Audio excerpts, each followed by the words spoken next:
નમસ્કાર મિત્રો, આજે આપણે વાત કરવાની છે ગુજરાતની મહત્વની આજની 50 તાજા ખબર અને ઘટના વિશે।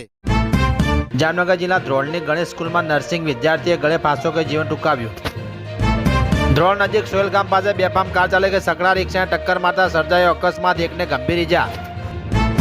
વડોદરા કુંભવાડામાં લોહિયાણ ખેલ વહેલી સવારે યુવક પર 4 રાઉન્ડ ગોળીબાર, 4 આરોપી ઝડપાયા। ઇમરજન્સી સેવાને પણ મોંઘવારી નડી, એમસીએ ફાયર બ્રિગેડે ચાર્જમાં કર્યો 1.5 થી 3 ગણો વધારો। અમદાવાદ પ્લેન ક્રેશ વિમાનમાં પાંખ્યું પડ્યું, મારો દીકરો ઉડી જ ના શક્યો, માતાનું આક્રંદ।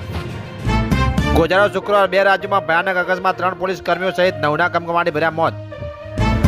ગુજરાત, ગોવા, મહારાષ્ટ્ર અને આંધ્રપ્રદેશ માટે સૌથી મોટો ખતરો સાબિત થશે અલ નીનો। સ્ટેટ ઓફ હોર્મુઝમાં યુદ્ધ જેવી સ્થિતિ, ભારત સરકારનો આદેશ, 18,000 નાવિકો હાઈ એલર્ટ પર। કોલકાતામાં સરકારી બિલ્ડિંગમાં આગ લાગતા 400 ઈવીએમ ભસ્મ, રાજકીય કાવતરાનો આરોપ। પોલીસ સ્ટેશન નજીક કારમાંથી 5 દિવસ ગુમ યુવકની કોવાયેલી લાશ મળી। અમદાવાદ પ્લેન ક્રેશ વળતરમાં 1.25 કરોડ મળતા જમાએ 6 મહિનામાં બીજા લગ્ન કરી લીધા, દીકરી ગુમાવનાર માતાનું આક્રંદ।